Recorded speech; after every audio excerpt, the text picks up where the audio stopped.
नमस्कार, आप देख रहे हैं सी न्यूज़ भारत। वक्त हो गया है मध्य प्रदेश बुलेटिन का। इस बुलेटिन में बात करेंगे दमोह की, जहां कोलकाता में महिला डॉक्टर के साथ हुई हैवानियत के बाद हत्या के जघन्य अपराध के विरोध में युवाओं द्वारा आंखों पर काली पट्टी बांधकर बटियागढ़ में राष्ट्रपति के नाम सौंपा गया ज्ञापन।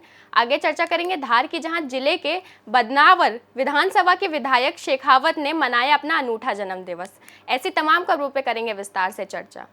खबर दमोह से है, जहां बटियागढ़ क्षेत्र के समस्त क्षेत्रवासी युवाओं द्वारा एवं दमोह जिले के कोने कोने से आए युवाओं ने कोलकाता में महिला डॉक्टर के साथ हुई हैवानियत के बाद हत्या के जघन्य अपराध के विरोध में युवाओं द्वारा आंखों पर काली पट्टी बांधकर बटिया नगर की प्रत्येक गली, मुख्य मार्ग एवं चौराहे से पैदल मार्च निकाला और तहसील प्रांगण में मौन धरना प्रदर्शन किया। कोलकाता की उस डॉक्टर बेटी के लिए जल्द से जल्द न्याय दिलाने के लिए और महिलाओं के खिलाफ होने वाले अपराधों के विरुद्ध सख्त से सख्त कठोर कानून बनाने और दोषियों को शीघ्र अतिशीघ्र कठोर से कठोर सजा दिलाने के लिए बटियागढ़ तहसीलदार के RI को युवाओं द्वारा देश के राष्ट्रपति के नाम ज्ञापन सौंपकर युवाओं द्वारा अपना विरोध एवं रोष प्रकट किया गया। आइए जानते हैं इस विषय में जिला पंचायत सदस्य रकबाल सिंह एवं वैभव सिंह इरे ने और क्या कुछ कहा। हम लोग सब लोग उसी कुल कुटुंब से हैं। हम लोग ये मांग करते हैं कि उस घटनाक्रम के दोषियों को कठोर से कठोरतम फांसी की सज़ा दी जाए। आज रानी अवंतीबाई जी का जो लोग कार्यक्रम मना रहे हैं, उसके माध्यम से लेखपाल है, प्रवीण जी हैं, हम लोग हमारी सबकी यही मांग है। धन्यवाद। घटना 31 वर्षीय डॉक्टर बिटिया के साथ घटी। उसके बाद हम लोग ने भी एक न्याय के लिए आंखों पर पट्टी बांधकर, और आंखों पर पट्टी बांधकर इसलिए ताकि जो ये पूरा सिस्टम अंधा बना है, हमारा जो समाज ऐसा हो चुका है कि जो अपने आसपास गलत होकर भी मौन रहता है, उसका प्रतीक हम लोग लेकर निकले कि पट्टी आंखों से हटाओ और जब भी ऐसी घटनाएं हों उन पर आवाज़ बुलंद करो। ईश्वर न करे, प्रकृति न करे, वो बिटिया आपकी बहन, बेटी, आपकी माँ, आपकी पत्नी होती, क्या तब आप खामोश रहते? आपको बता दूं कि जब बिटिया के साथ दुष्कर्म हुआ रात में 3 बजे, उसके बाद जो प्रथम रिपोर्ट आई, रिपोर्ट में दिखाया गया, उसमें बताया गया कि इस बिटिया ने फांसी लगा ली। कोई फांसी लगाएगा कि अपना पैर की सबसे मजबूत हड्डी को 90 डिग्री पर मोड़कर? कोई फांसी आत्महत्या करेगा क्या अपनी आंखों में कांच घुसेड़ कर? कोई आत्महत्या करेगा क्या अपनी रीढ़ की हड्डी तोड़कर? कोई आत्महत्या करेगा क्या अपने दाएं हाथ के अंगूठे और उंगलियां तोड़कर? हमें शर्म आती है ऐसे सिस्टम पर, ऐसी राजनीति पर। बटियागढ़ दमोह से सी न्यूज़ संवाददाता संतोष मोदी की रिपोर्ट। धार जिले के बदनावर विधानसभा के विधायक शेखावत ने बनाया अपना अनूठा जन्मदिन पर गौमाता के लिए बनाया 56 भोग। कांग्रेस अध्यक्ष ने कहा कि कांग्रेस के विधायकों को सीख लेनी चाहिए। धार जिले के बदनावर विधानसभा के कांग्रेस विधायक भवन सिंह शेखावत में अपना अनूठा जन्म दिवस मनाया। आज यहां पर उन्होंने अपने जन्म दिवस पर 1 दर्जन से भी अधिक ग्राम पंचायत को टैंकरों की सौगात दी। खासकर बदनावर स्थित सब्जी मंडी के नजदीक गौशाला में गौ माता के लिए 56 भोग प्रसाद देकर उन्होंने तिल गुड़ के लड्डू खिलाकर पुण्य का लाभ लिया। इस दिन शेखावत में 1 दर्जन से भी अधिक पानी पीने के टैंकरों की सौगात अपने विधानसभा के ग्राम पंचायत को दी। साथ में शासकीय कन्या विद्यालय बदनावर में वाटर कूलर, अस्पताल में सिटी स्कैन रूम में ऐसी आदि सौगात दी। इस अवसर पर जिला कांग्रेस कमेटी धार की ओर से जिला कांग्रेस अध्यक्ष कमल किशोर पाटीदार उनका सम्मान किया। साथ ही कई कांग्रेस के कार्यकर्ता व उनके हितैषियों ने जन्मदिन पर बधाई दी। जन्मदिवस पर कांग्रेस के जिला अध्यक्ष कमल किशोर पाटीदार ने कहा कि शेखावत का जन्मदिन एक मिसाल है। इस प्रकार का जन्मदिन मध्य प्रदेश के सभी विधायकों को मनाना चाहिए। आइए जानते हैं इस विषय में धार जिला कांग्रेस अध्यक्ष कमल किशोर पाटीदार ने आगे और क्या कुछ कहा। जी हाँ, उनके जन्म उत्सव को मनाने के लिए मैं खुद भी आया हूँ और देख रहा हूँ मैं कि आज उनका विशाल उनके कार्यकर्ता बदनावर विधानसभा के आए हुए हैं और वो इसी बात के लिए आए कि वो विकास पुरुष है बदनावर के लिए, और इसी बल पे यहाँ पर जीते पूर्व में भी विधायक रहे, उन्होंने बहुत विकास किए और आज वो उनके द्वारा इस क्षेत्र को कई सौगात दी जाएगी। साथ में गौ माताओं के लिए भी उन्होंने 56 भोग लगवाया और हॉस्पिटल के लिए, पंचायतों के लिए, सब के लिए उन्होंने कहीं न कहीं अपने विधायक निधि से सारा वितरण किया गया। तो पहला जन्मदिन मेरा है और इसके लिए सभी विधायकों को प्रेरणा लेना चाहिए कि अपने जन्मदिन के उपलक्ष्य में जितने भी विकास काम हो को बखूबी करें। कमल किशोर पाटीदार, जिला कांग्रेस अध्यक्ष, धार। धार से सी न्यूज संवाददाता प्रकाश जोशी की रिपोर्ट। खबर ग्वालियर से है, जहां महाराजपुरा थाना क्षेत्र के लक्ष्मीपुर में रहने वाली 14 साल की नाबालिग बच्ची अपने घर से किसी काम से बाहर निकली थी। तभी वहां डीडी नगर पुलिस चौकी के पास पहुंची। लक्ष्मीपुर में रहने वाले उसके पड़ोसी युवक अंकित, इमरान और एक अन्य युवक कार से सवार होकर आए और बातचीत करने लगे। परिचित युवक होने से उसने बातचीत करने लगी, तभी अंकित ने उसे कार की लिफ्ट ऑफर की। परिचित होने की वजह से वो गाड़ी में बैठ गई। तीनों युवक कार से घूमते हुए एक उटीला नाम की सुनसानी पहाड़ी पर उसे लेकर पहुंचे, जहां अंकित ने उसके साथ जबरदस्ती कर दुष्कर्म किया। जब उसने इसका विरोध किया तो युवक ने उसके साथ मारपीट की, जबकि उसके दो साथी इस घटना में उसका पूरा सहयोग करते रहे। जिसके बाद अंकित अपने दोस्तों के साथ उसे एक रिक्शेदार के घर लेकर पहुंचा, पूरी रात वहां रखा। दूसरे दिन तीनों युवक उसे जान से मारने की धमकी देकर घर के पास छोड़कर फरार हो गए। जब वहां घर पहुंची तो माता पिता को पूरे घटनाक्रम के बारे में बताकर पड़ोसी की करतूत बताई। इसके बाद माता पिता बच्ची को लेकर थाने पहुंचे और शिकायत की। बच्ची के साथ दुष्कर्म की घटना को सुन पुलिस ने तीनों आरोपियों के घर दबिश दी, तो एक आरोपी इमरान पुलिस के हाथ लगा, जिसे पुलिस ने गिरफ्तार कर लिया है। फिलहाल पुलिस तीनों आरोपियों के खिलाफ अपहरण, दुष्कर्म और अन्य धाराओं में मामला दर्ज कर फरार मुख्य आरोपी अंकित और उसके एक अन्य साथी की पुलिस ने तलाश शुरू कर दी है। आइए जानते हैं इस विषय में सीएसपी ग्वालियर नागेंद्र सिंह सिकरवार ने और क्या कुछ बताया। थाना महाराजपुरा क्षेत्र में एक परिजनों द्वारा सूचना की गई कि उनकी बालिका अपने घर से बिना बताए चली गई है और शक जाहिर किया कि कोई व्यक्ति उसको अपहरण करके ले गया है। पुलिस ने मामला पंजीबद्ध किया। मामले में जब बालिका की दस्तयाबी हुई तो उसके द्वारा बताया गया कि मोहल्ले के 3 लोग जो उसे डीडी नगर चौकी पर मिले थे, चौकी के पास एक घटना स्थल उसने बताया है, वहाँ पर कार से बिठा के लेके गए और वहाँ पर उनके साथ दुष्कर्म की बात बताई है। पुलिस आरोपियों को गिरफ्तार कर रही है, बालिका का मेडिकल परीक्षण करा रहे हैं और माननीय न्यायालय में उसके कथन कराएं। उनके कहना था कि उटीला पहाड़ी करके कोई जगह है, वहाँ पर लेके गए थे और उसने 3 आरोपी बताए गए हैं, जो तीनों ही उसके मोहल्ले के हैं और वो अच्छे से पहचानते। अभी गिरफ्तारी कर रही है। ग्वालियर से सी न्यूज संवाददाता शिवम सिंह चौहान की रिपोर्ट। पश्चिम बंगाल में महिला चिकित्सक के साथ दुष्कर्म एवं निर्मम हत्या के विरोध में देश भर में जगह जगह विरोध प्रदर्शन हो रहा है और देश भर में अनेक संगठनों के द्वारा पश्चिम बंगाल की मुख्यमंत्री ममता बनर्जी का पुतला दहन किया जा रहा है। पश्चिम बंगाल की मुख्यमंत्री ममता बनर्जी का अखिल भारतीय विद्यार्थी परिषद के कार्यकर्ता भी विरोध प्रदर्शन कर पुतला दहन कर रहे हैं। रविवार को अखिल भारतीय विद्यार्थी परिषद के कार्यकर्ताओं के द्वारा अकोदिया नगर में महाराणा प्रताप बस स्टैंड पर विरोध प्रदर्शन किया गया एवं पश्चिम बंगाल की मुख्यमंत्री ममता बनर्जी का पुतला दहन किया गया। एबीवीपी कार्यकर्ताओं के द्वारा ममता बनर्जी है के नारे लगाए गए एवं भारत माता की जय के नारे लगाए गए। इसी के साथ ग्राम रानी बड़ौद में अखिल भारतीय विद्यार्थी परिषद के कार्यकर्ताओं के द्वारा उक्त घटना के विरोध स्वरूप पश्चिम बंगाल की मुख्यमंत्री ममता बनर्जी का पुतला दहन किया गया। इस अवसर पर अखिल भारतीय विद्यार्थी परिषद कार्यकर्ता एवं नगरवासी मौजूद रहे। शाजापुर से सी न्यूज संवाददाता रमेश राजपूत की रिपोर्ट। खबर उज्जैन से, जहां रूठे इंद्रदेव जिसकी वजह से ऑक्सीजन नहीं मिल पा रही। इधर श्री राधा रानी गौशाला गौधाम में लोग परेशान हो रहे हैं। गौभक्त इंद्रदेव से अनेकों प्रकार के टोने टोटके कर अपना कर जल्द ही से वर्षा कर दे भगवान की प्रार्थना कर रहे हैं। उज्जैन से सी न्यूज संवाददाता सुरेश की रिपोर्ट। खबर भोपाल से, जहां बाग सिवानिया में ज्वेलरी मामले में हुई गिरफ्तारी। आरोपियों ने हेलमेट पहनकर ज्वेलरी शॉप की लूट की थी। 7 आरोपियों की पहचान कर उन्हें गिरफ्तार किया गया। आरोपियों ने पिस्टल दिखाकर 50 लाख रुपए की लूट की थी। एक आरोपी अग्निवीर है, छुट्टी लेकर आया हुआ था। आरोपी रीवा और भोपाल के रहने वाले बताए जा रहे हैं।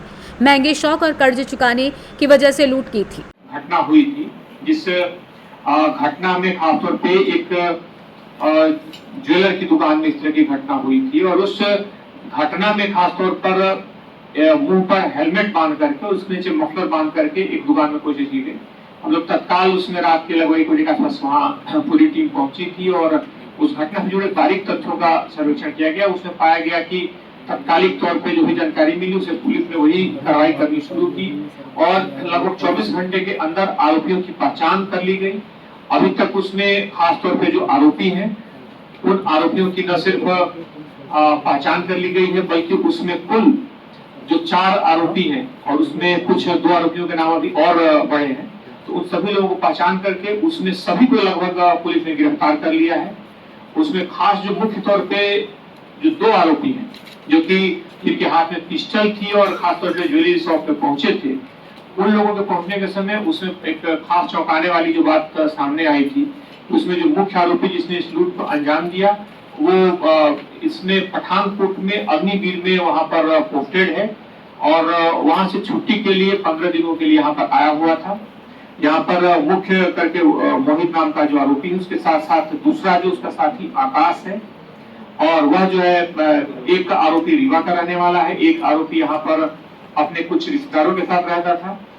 इसमें अलग अलग स्तरों पर इसके कुछ रिश्तेदार भी जुड़े हुए थे, जो उस रकम को दूसरी जगह ठिकाने लगाने से लेकर के, इसमें अलग अलग जगहों पर इनको छुपाने से लेकर के, वाहन उपलब्ध कराने से लेकर के, तो इसमें 6 के आसपास लोगों को। भोपाल से सी न्यूज संवाददाता मनीष वर्मा की रिपोर्ट। मौसम बदलते ही अब मंकी पॉक्स से खतरा लोगों के बीच भय का माहौल बना रहा है। आपको बता दें कि मंकी पॉक्स के प्रकोप को देखते हुए सरकार ने मध्य प्रदेश में भी अलर्ट जारी कर दिया है ताकि इस संक्रमण से बचा जा सके। जानकारी के अनुसार मंकी पॉक्स को लेकर स्वास्थ्य विभाग ने अलर्ट जारी करते हुए सतर्कता बरतने की अपील की है। वहीं बाहर से बताया जा रहा है मंकी पॉक्स विदेशों में फैल चुका है। इसी के चलते केंद्र सरकार ने सभी राज्यों को विदेशों से आने वाले लोगों पर विशेष निगरानी रखने के निर्देश दिए हैं। इस मामले में केंद्र ने National Centre for Disease Control और Indian Council of Medical Research को अलर्ट किया है। किसी भी यात्री में मंकी पॉक्स से लक्षण नजर आने पर उसके सैंपल तुरंत पुणे के नेशनल इंस्टीट्यूट ऑफ वायरोलॉजी में जांच के लिए भेजने के निर्देश दिए हैं। इसी के साथ मध्य प्रदेश के स्वास्थ्य विभाग ने सभी जिलों के सीएमएचओ को अलर्ट करते हुए निगरानी रखने का निर्देश दिया है। आपको बता दें कि मंकी पॉक्स के लक्षण ऐसे होते हैं: बुखार के साथ त्वचा पर निशान, त्वचा पर लाल चकत्ते बन जाना, जानवर से इंसान में फैलती है ये बीमारी। जिन लोगों के शरीर में चकत्ते का कारण पता नहीं चले उसकी तुरंत जांच कराएं। अफ्रीकी देशों से आने वाले लोगों की जांच कराएं। इस बीमारी के कारण सिर में दर्द होता है, मांसपेशियों में दर्द होता है, पीठ व जोड़ों में दर्द की समस्या हो सकती है, अक्सर थकान महसूस होना, कमजोरी लगना। आइए जानते हैं इस विषय में सीएमएचओ भोपाल प्रभाकर तिवारी ने और क्या कुछ जानकारी दी।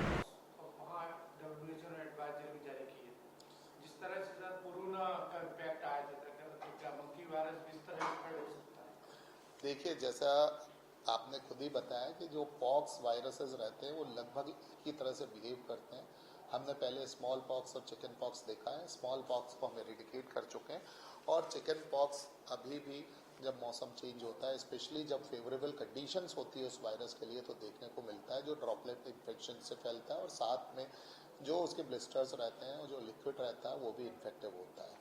जो मंकी पॉक्स रहता है वो यूजुअली एक जोनोटिक डिजीज है, यानी कि वो जानवरों में होती है और जानवरों के संपर्क में आने से मनुष्यों में भी फैल सकती है।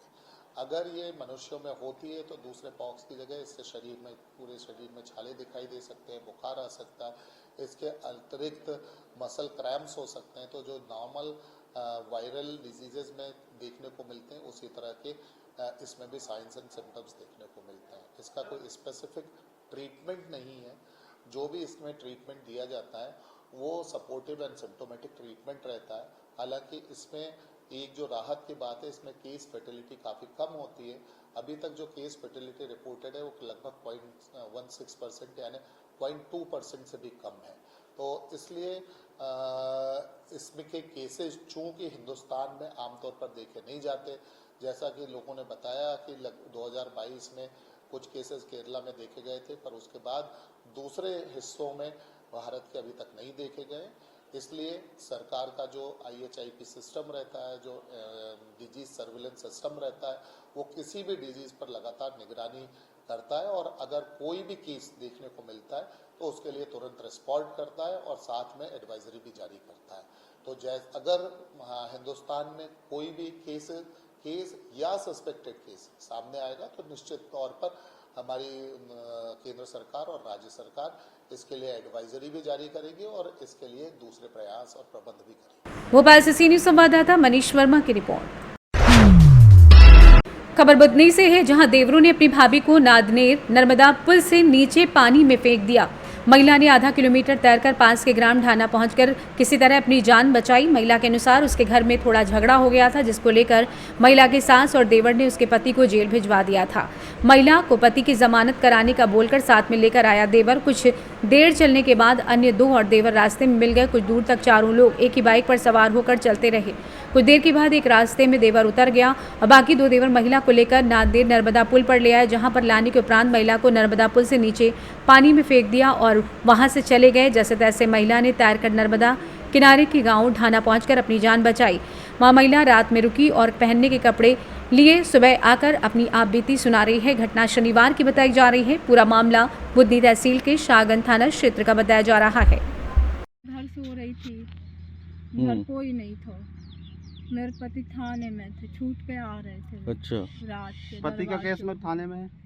घर थोड़ा सा झगड़ा हुआ था।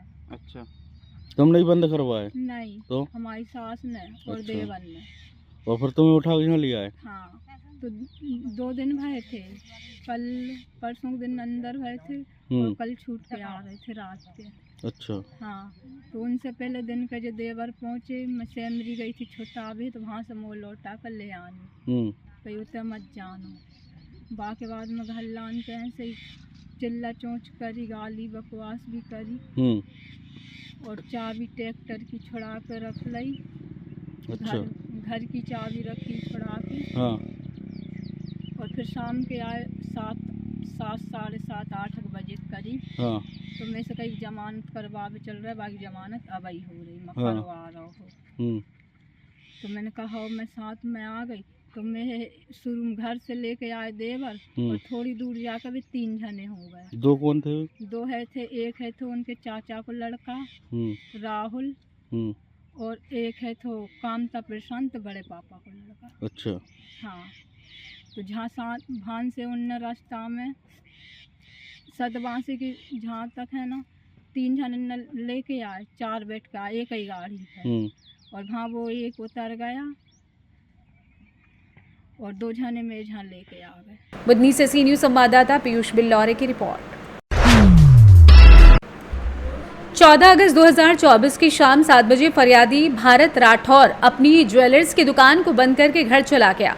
बता दें कि रात में गश्त के दौरान पुलिस टीम को फरियादी भारत राठौर की ज्वेलर्स की दुकान का ताला टूटा हुआ मिला, जिस पर फरियादी भारत राठौर को तत्काल सूचना देकर बुलाया गया। दुकान का ताला टूटा हुआ था। अंदर जाकर देखा तो पूरी दुकान अस्त व्यस्त थी। बता दें काउंटर पर डिब्बे बिखरे हुए थे। बताते चलें कि अज्ञात बदमाशों द्वारा दुकान में रखे सोने चांदी की रकम व जेवरात व नकदी 1,28,000 रुपए, कुल मशरूका कीमत 4,78,000 रुपए चुरा कर ले गए, जिस पर थाना कल्याणपुरा में नकबजनी का अपराध पंजीबद्ध कर विवेचना में लिया गया। कल्याणपुरा में ज्वेलर्स की दुकान में हुई उक्त नकबजनी की वारदात को देखते हुए जिला पुलिस कप्तान पद्मलोचन शुक्ल व अतिरिक्त पुलिस अधीक्षक प्रेमलाल कुर्वे, एसडीओपी पेटलाबद सौरभ तोमर व उप पुलिस अधीक्षक कमलेश शर्मा, उप पुलिस अधीक्षक गिरीश कुमार जेजुरकर द्वारा घटनास्थल का निरीक्षण किया गया। पुलिस अधीक्षक द्वारा विशेष पुलिस टीमों का गठन किया जाकर घटना का जल्द से जल्द खुलासा करने की जिम्मेदारी दी गई, जिसमें पुलिस टीमों द्वारा ज्वेलर्स की दुकान कल्याणपुरा, कस्बे, भगोर, झाबुआ, पेटोल, राजगढ़, कतवारा, लिमड़ी में जाकर सीसीटीवी फुटेज देखे गए।